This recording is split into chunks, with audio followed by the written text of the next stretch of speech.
I've never encountered a movie in which I've liked all three of the movies.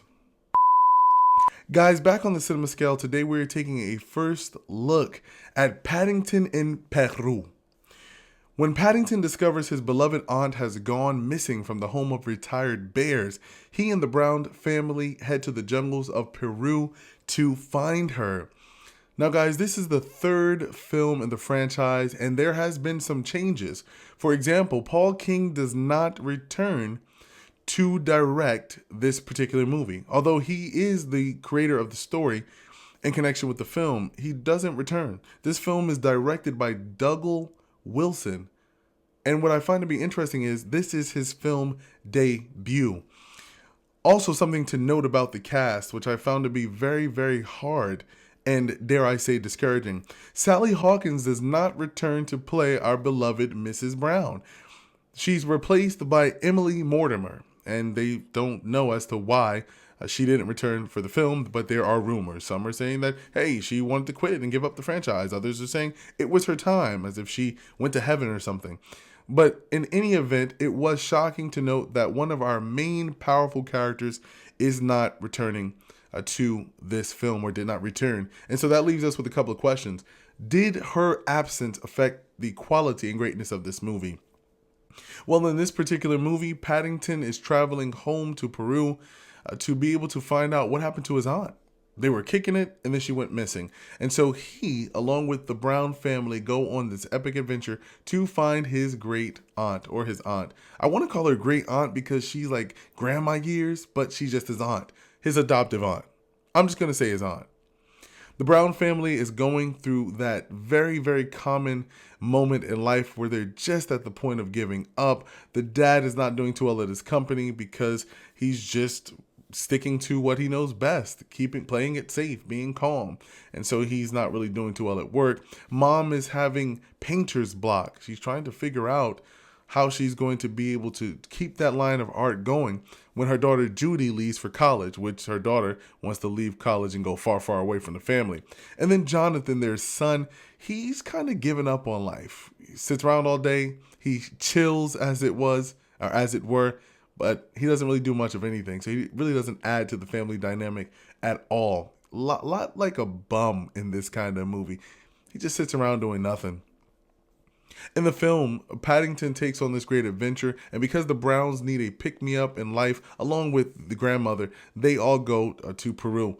I found it to be really cool that in this movie, they're dealing with El Dorado. And there's a nice perspective twist on El Dorado because in this film, we're introduced to it as the City of Gold. But the way the story is told leaves this film with so much more than you would necessarily think. Because originally I'm thinking, oh, El Dorado, here we go, the City of Gold. I've seen this story before. But it's a Paddington film. It's a film of adventure. It's a kid and family movie, and it's going to leave you inspired. You're going to feel like your breath has been taken away. If you're someone whom is trying to find themselves, this is a perfect movie for you. It reminds us that it doesn't matter where we're from.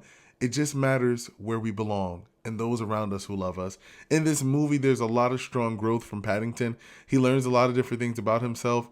He learns about his culture, his environment. He learns what makes him him. I love the way that the story was told. It was a nice, strong family dynamic. There's a lot of gripping scenes in this movie, and I loved the antagonist of this movie, Antonio Banderas, or Banderas. One of the two are right. He is a phenomenal antagonist in this movie because he's doing what he believes is right. And I feel like that makes the best kind of villain when you don't think you're doing wrong. You're just trying to do something right for the wrong reasons, hoping that you have the right outcome. And so he plays that kind of villain. He's a smooth talking Peruvian man who has a boat. He has a daughter in this movie whom he's not really on the best of terms with. And so there's that family dynamic. And then you have the family dynamic of the Browns, wondering at any moment if Paddington's going to stay with him in Peru or if he's going to pack his bags and head back to London. I really loved how they were able to combine all of the different elements from the first two movies in this particular film. If you have not seen Paddington 1 and 2, you can either catch my reviews here on YouTube or you can watch them. The first one is streaming on Peacock. The second one I had to rent for $3.99 through Apple TV. But you won't be disappointed. The runtime for this movie is 1 hour and 48 minutes. It has that same style of animation and special effects. The paintings come alive. There are different elements that make you feel as though you're watching a Mary Poppins movie alongside Winnie the Pooh. I loved how they kept the same story theme from the first two movies right here in the third movie.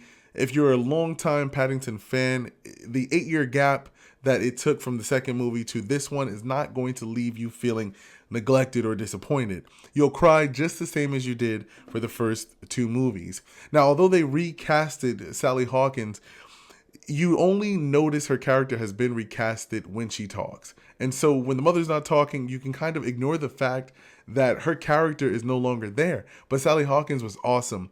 I do think there were some moments in this movie where they could have just died her down a little bit so that the other family who was there for all three movies could be able to get that shining time. But that might have killed the movie a little bit because Mom has a strong role in the entire franchise. Like, she is the reason why Paddington is with the family. So that was a little bit disappointing. But again, just as always, there's great dialogue in this movie that really drives home certain points. Paddington says, "When the sky is gray, hope is the way." That was really, really awesome. That was something that really got me thinking. And this was a really nice quote for those of you who may be going through circumstances with your family or feel as though you don't belong. He says, "This is where I'm from, but with you is where I belong." Great, powerful context in particular with this movie. It's a movie that's definitely going to leave you inspired, and I love the growth in this movie. So the first movie, you didn't really get to see the family do as much. The second movie, a little bit more, but in this third movie, the family is doing so much more. They're really involved in this adventure, and you really love it. You get this emotional connection with the movie that you don't really get with certain movies today. It's a movie for a family that's developing and growing, and they even throw in a wonderful post-credit scene that will only make sense if you've seen the second movie. Ben Whishaw does reprise the role of Paddington, and that really makes this movie so enjoyable. So guys, let me know in the comment box how you felt about Paddington. Did this movie inspire you? Did you feel good about this movie? Did you love the story in connection with where Paddington was going or growing? We'll catch you guys on the next review. Other than that, hit that subscribe button.